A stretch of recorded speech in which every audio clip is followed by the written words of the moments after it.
بسم اللہ الرحمن الرحیم۔ ناظرین السلام علیکم۔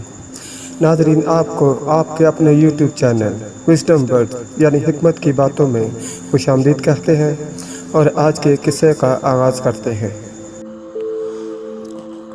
حضرت بلال حبشی رضی اللہ تعالیٰ عنہ جب اسلام لے آئے تو آپ کو طرح طرح کی تکلیفیں دی جانے لگیں۔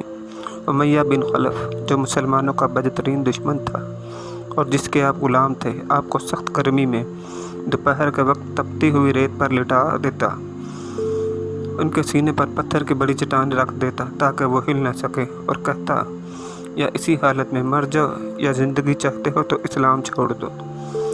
مگر حضرت بلال نشہ اسلام میں ایسے سرمست تھے کہ وہ ان کے مصائب و آلام کی بالکل پرواہ نہ فرماتے۔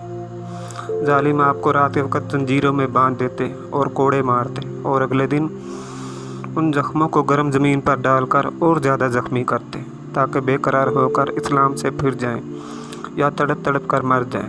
مگر اللہ رے، استقلال بلال کے آپ عشق حق میں ایسے سرشار تھے کہ احد احد کے نعرے لگاتے اور یاد حق میں رہتے۔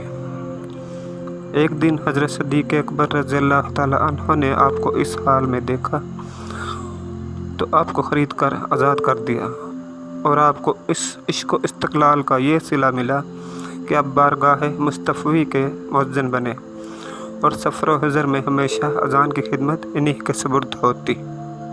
اس کے ساتھ ہی ناظرین ہمیں اجازت دیجیے اور ہمارے چینل کو لائک کیجیے، شیئر کیجیے، سبسکرائب کیجیے اور کمنٹ سیکشن میں اپنی رائے کا اظہار ضرور کیجیے۔ اللہ حافظ۔